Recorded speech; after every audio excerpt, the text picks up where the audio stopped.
আসসালামু আলাইকুম। আজকে আমি আপনাদের সঙ্গে অসম্ভব মজার একটি রেসিপি শেয়ার করব। পাকা আমের একটি ডেজার্ট আইটেম। একদম সহজভাবেই দেখানোর চেষ্টা করেছি।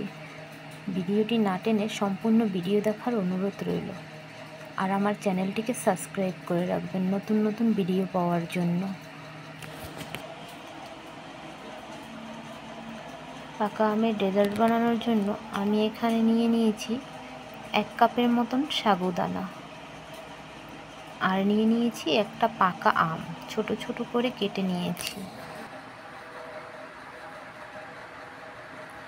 প্রথমে আমি সাগুদানাটাকে ব্লেন্ডারে করে একদম গুঁড়ো করে নেব। যতটা সম্ভব মিহি করার চেষ্টা করবেন।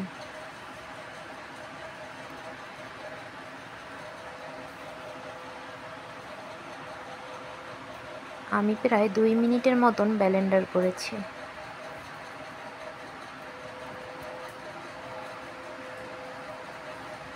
এখন আমি সাগুদানার গুঁড়োটাকে রেখে আমটাকে পেস্ট করে নেব।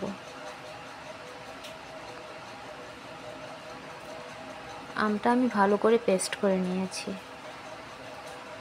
এখন সাগুদানার গুঁড়োর ভিতরে আমের পেস্টটাকে ঢেলে দিয়ে ভালো করে মিশিয়ে নেব।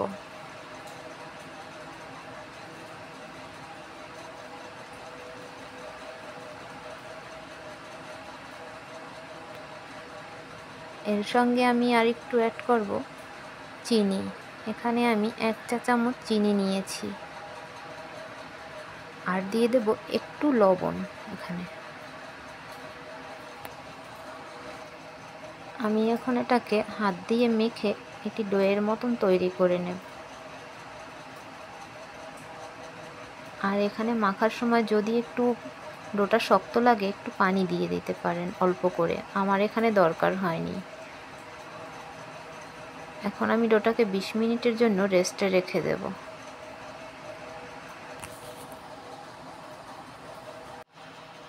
বিশ মিনিট পর দেখুন ডোটা কেমন হয়েছে। এখন আমি এখান থেকে একটু ডো নিয়ে হাত দিয়ে এটাকে লম্বা একটা লতার মতন করে তৈরি করব।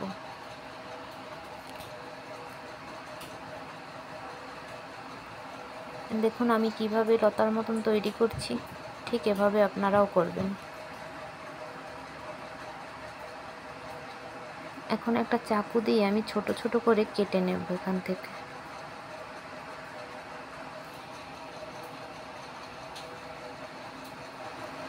এই কাজটা করতে আমার একটু সময় বেশিই লেগেছে। সবগুলো আমি একইভাবে কেটে নিয়েছি।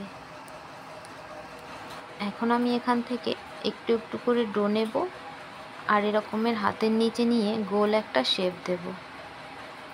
দেখেছেন কি সুন্দর গোল হয়ে গেছে। সবগুলো আমি একইভাবে এরকম করে নেব।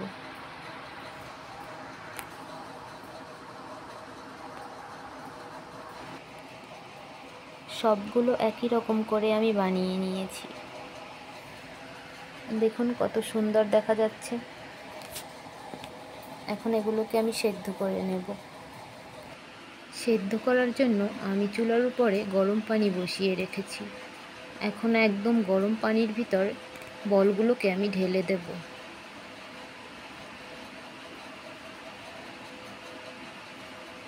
একইভাবে আমি সব বলগুলোকে এর ভিতর ঢেলে দেব।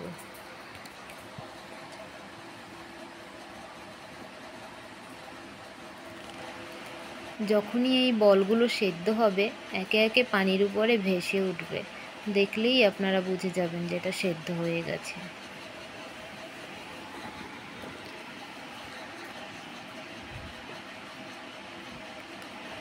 একটার সঙ্গে একটা যাতে না মিশে যায় সেই জন্য একটু নাড়াচাড়া করে নেব। দেখুন একে একে সব বলগুলো ভেসে উঠছে। যেগুলো সেদ্ধ হয়ে যাচ্ছে সেগুলো ভেসে ভেসে উঠছে।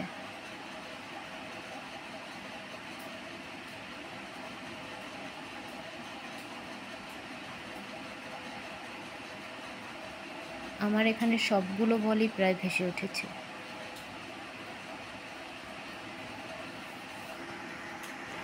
এখানে সবগুলো বলই সেদ্ধ হয়ে গেছে। এখন আমি এগুলোকে তুলে নেব। একটি ছাঁকনির সাহায্যে আমি এগুলোকে তুলে নেব। আর গরম পানি থেকে তুলে এটাকে আমি ঠান্ডা পানির ভিতর রেখে দেব। সেজন্য আমি নিয়ে নিয়েছি একটি বাটিতে পানি। আমি সরাসরি এই পানির ভিতর ঢেলে দেব।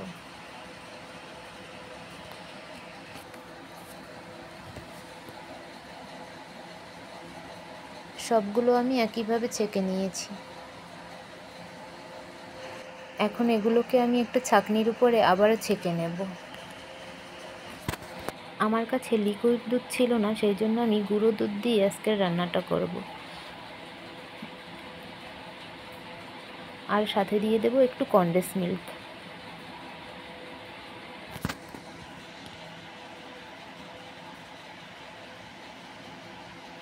আর একটু স্বাদ বাড়ানোর জন্য 2টো এলাচ দিয়ে দেব এখানে।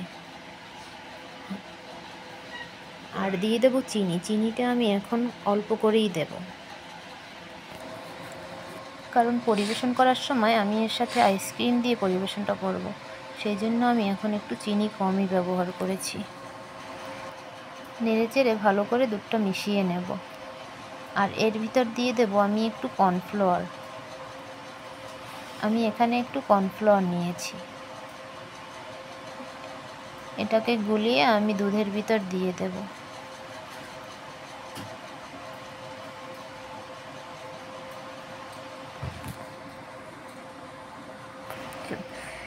কর্নফ্লাওয়ারের মিশ্রণটা ভালো করে পানির সঙ্গে মিশিয়ে নিতে হবে, যাতে করে দলা না পেকে যায়।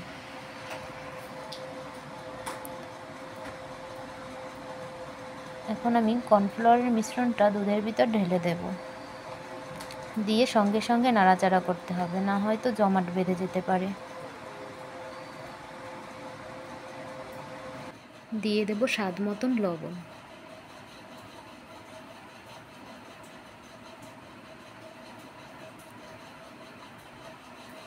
আর যে বলগুলোকে আমি সেদ্ধ করে রেখেছিলাম সেই বলগুলোকে এখন আমি দিয়ে দেব।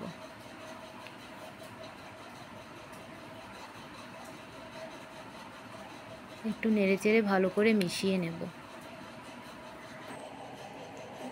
কর্নফ্লাওয়ার দেওয়ার জন্য এর ঘনত্বটা কত বেড়ে গেছে দেখুন।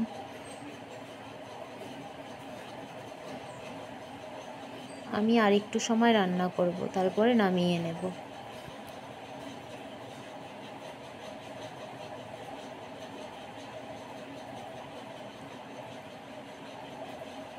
এখন একটা বাটিতে ঢেলে নিয়ে আমি নর্মাল ফ্রিজে 2 থেকে 3 ঘন্টার মতন রেখে দেব। আর পরিবেশনের সময় আমি উপরে আইসক্রিম দিয়ে আর কনডেন্স মিল্ক দিয়ে পরিবেশন করব। তৈরি হয়ে গেল পাকা আমের অসম্ভব মজার একটি ডেজার্ট আইটেম। বাসায় অবশ্যই ট্রাই করে দেখবেন।